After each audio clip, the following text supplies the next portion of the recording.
Will Campbell especially, that was very good to hear because it just sounded pretty grim when everybody talked about it. And obviously, you saw the way he reacted, had to get carted off. Like, it wasn't exactly a pretty situation, but huge sigh of relief that this is not season ending. And obviously, the more severe the injury, the more you're kind of worried about just their long-term futures. You're hoping that they can, recover and they'll have an entire offseason to get more healthy. So there's that, of course. But this is huge because while last night, I'm not quite as terrified by the idea of like Vidarian Lowe having to go in for Will Campbell and Ben Brown having to go in for Jared Wilson, because these are still veterans who are not as athletically gifted as the two people they're replacing, but they played a decent amount of games in the NFL, and you're hoping that once they catch a stride, because, hey, these are two guys in Vidarian Lowe and Ben Brown that are still going to have to build chemistry, learn how to play with each other in a new situation. So there's still that, but they are veterans who've seen a lot of things. So I think the best case scenario is you hope that maybe some of the athletic limitations they have relative to those younger guys and Will Campbell and Jared Wilson are made up for by their experience, and they can kind of cut the difference there. It's going to impact the run game. We've talked about that. Ironically, Ben Brown, I think, has actually been a better run blocker than Jared Wilson, whereas Will Campbell has been one of the Patriots' best run blockers. Right. I think there's a step down in Vidarian Lowe. So it'll be interesting to see how exactly that plays out as we go forward. But the point is, huge that the Patriots might be able to get the rookie left side back. And as tough as it is to kind of have that situation in two young players who are learning every week, as we discussed last night, like they weren't perfect by any stretch of the imagination, but you were seeing the impressive flashes and the promising things that you wanted from two guys that were thrust into a very difficult situation. But good news that they're going to be back at some point. For now, you just got to weather the storm, which of course is easy when you got like the Giants and the Ravens on the schedule. And even I'll throw the Dolphins in there. They're no slouches front. I can't stress enough how much they dodged a bullet with Will Campbell. I mean, Jared Wilson too, obviously, but it felt yesterday that, okay, it wasn't some sort of, like a tear, right? That we thought Will Campbell was. Let's just be frank about it. I thought he blew out his knee, and it doesn't seem like that is fully the case right now. Again, waiting on the MRI, but it's almost like we thought Jared Wilson would be high ankle sprain, out maybe a month, and could come back. The Will Campbell situation, getting carted off, towel over the head. It felt like he not only was going to potentially be done for the rest of the season, but if it was as bad as we thought, he could have missed the beginning of next season too. So the fact that it's changed from that to potentially being back for a stretch run and a playoff run is, could not be more of a 180 from what we saw last night. Now, especially too, because I don't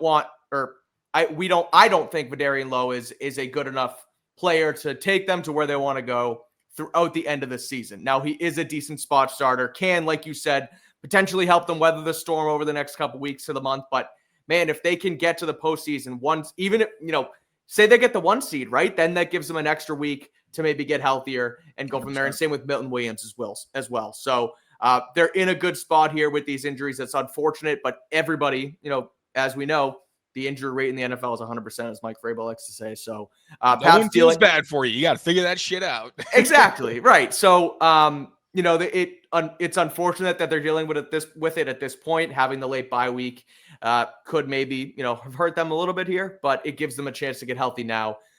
Down again, like I said, for this stretch run. So overall, good news there.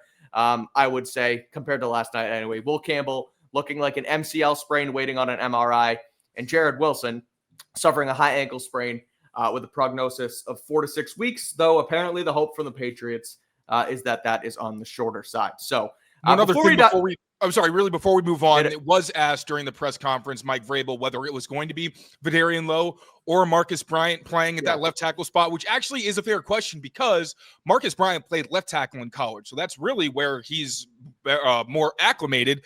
Granted, he's been learning pro technique and spent a lot of time on the right side. Don't know in practice how exactly that's gone, but it was a fair question. Mike Vrabel said that it was too early to know what exactly that plan would be, but I would think it makes a lot more sense to start Vidarian Lowe, who has way more experience, not just in the NFL, but actually against starting caliber competition, versus Marcus Bryant, who was fine. He only was in there for about a handful of snaps because Morgan Moses left for a while, then came back as he was dealing with an illness. So there's always the possibility that they surprise us, but just on paper, I don't see how it would make much more sense unless Vidarian is really struggling in practice. And we'll get into him a little bit later, but there were even parts of his game that I thought continued to improve from last year. So I know we tend to think players are stagnant in their development, and I understand we've seen what Darian Lowe is like against starters. He has his limitations. I'm not trying to act like he doesn't, but I also think it's fair to acknowledge that when you're talking about who's going to replace Will Campbell at left tackle, I don't know how many other backups in the NFL you would really want at that spot. And also going to be at least interesting to see how Darian Lowe quits himself now that he's been under a different offensive coaching staff, because last year he's under Scott Peters.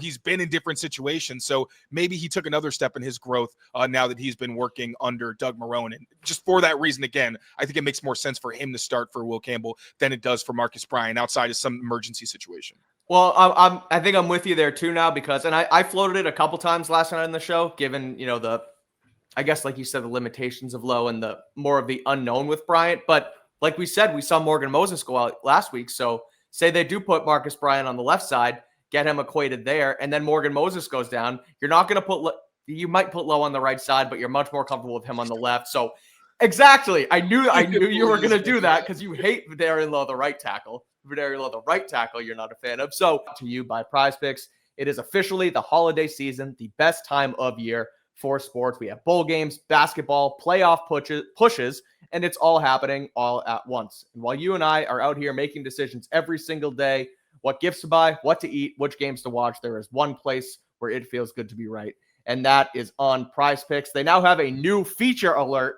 Hear me out. A new feature alert on Prize Picks called early payouts. So if your lineup gets off to a hot start, and you may, if your lineup gets off to a hot start, you may have the option to cash out those winnings before the game even finishes.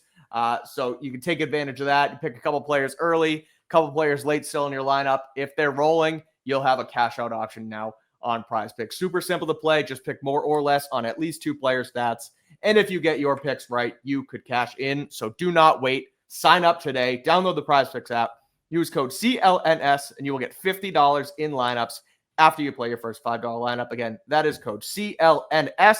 You get $50 in lineups after you play your first $5 lineup. Prize Picks, it's good to be right.